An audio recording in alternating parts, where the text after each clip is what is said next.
यह बात है आईपीएल 2016 की। केकेआर और आरसीबी के बीच मैच चल रहा था। आरसीबी के लिए बड़ा ही अच्छा दिन था। खूब बढ़िया टक्कर दे रहा था केकेआर को आरसीबी।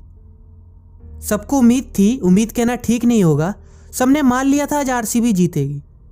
सब अच्छा चल रहा था। लेकिन तभी केकेआर की तरफ से आती हुई बॉल का कैच लेते समय आरसीबी के कैप्टन के हाथ में चोट आ गई। हाथ से खून बहने लगा। किसी को समझ में नहीं आ रहा था यह हुआ क्या।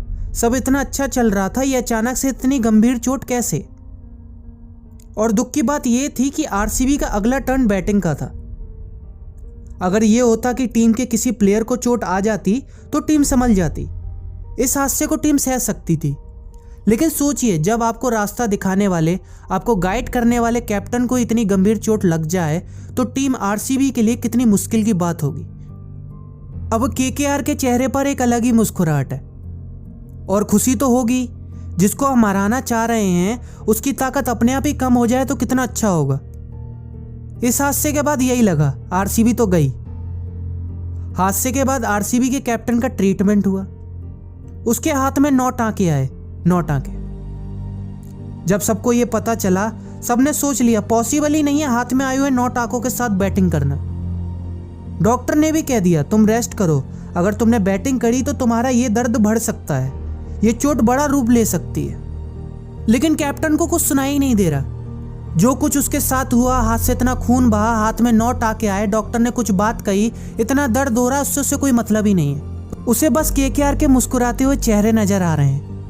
उसे बस जीत हासिल करनी है। अपनी चोट और दर्द को भूलते हुए वो उठा।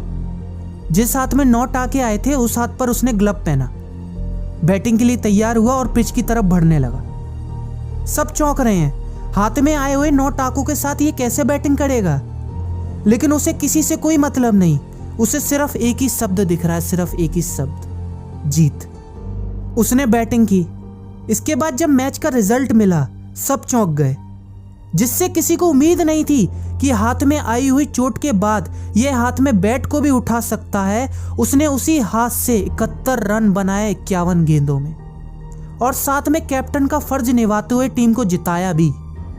जीत के बाद केकेआर की तरफ अपना बैट करते हुए उसने बोला, मैंने कभी रुकना नहीं सीखा है।